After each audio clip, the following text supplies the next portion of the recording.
ഒരു ഭവനമെടുക്കുമ്പോൾ പിതാവ്, മാതാവ്, കുഞ്ഞ് എങ്ങനെയാണ് ഒരുമിച്ച് ജീവിക്കുന്നത്?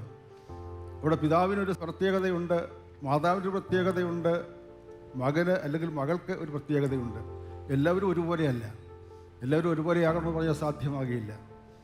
ഇവിടെ പ്രത്യേക ജീവിത അനുഭവങ്ങൾ, പ്രത്യേക രീതിയിലുള്ള പ്രവർത്തനങ്ങളെല്ലാം ഇത് നമ്മൾ കാണുന്നുണ്ട്. എന്നാൽ ഒരുമിച്ച് ആയിരിക്കുമ്പോഴാണ് family a replica of the divine എന്ന് പറയുവാനായിട്ട് സാധിക്കുന്നത്.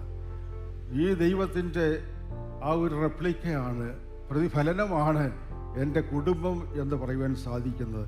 ഇടവകയെ സംബന്ധിക്കും അത് തന്നെ പറയുവാൻ സാധിക്കണം. സ്വയം വെളിപ്പെടുത്തുകയും മറ്റുള്ളവരുടെ യഥാർത്ഥമായി മനസ്സിലാക്കുകയും ചെയ്യുന്നതായ ദൈവത്തിൻ്റെ ഇടപെടൽ, ജീവിത സാഹചര്യങ്ങൾ ദൈവത്തോടൊത്ത് ജീവിപ്പാനായിട്ട് ശക്തീകരിക്കുന്നതായ ദൈവം, ഈ ദൈവം നമ്മെ അതിശയകരമായി വഴി നടത്തുന്നു, പരിപാലിക്കുന്നു. ഈ ദൈവത്തോടൊത്ത് ജീവിക്കുന്നതായ ജീവിതം എത്ര ധന്യമാണ്.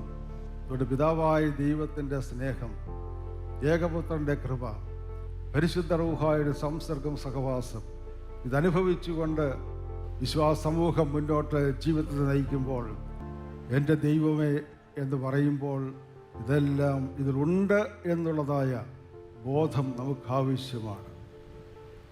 ഒന്നിനോട് ചേർന്ന്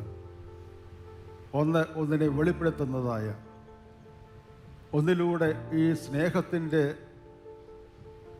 വെളിപ്പെടുത്തൽ സാധ്യമാക്കുന്നതായ, ഐക്യത്തിൻ്റെ ഭാവം വെളിപ്പെടുത്തുന്നതായ ദൈവ സാന്നിധ്യമായിട്ട് ത്രിയേക ദൈവം നമ്മുടെ മധ്യത്തിൽ, ആ ദൈവത്തിൽ ആശ്രയിച്ച് ദൈവിക ബോധത്തിൽ നിന്ന് അനുഗ്രഹകരമായിട്ട് ജീവിപ്പാൻ ദൈവം സഹായിക്കട്ടെ.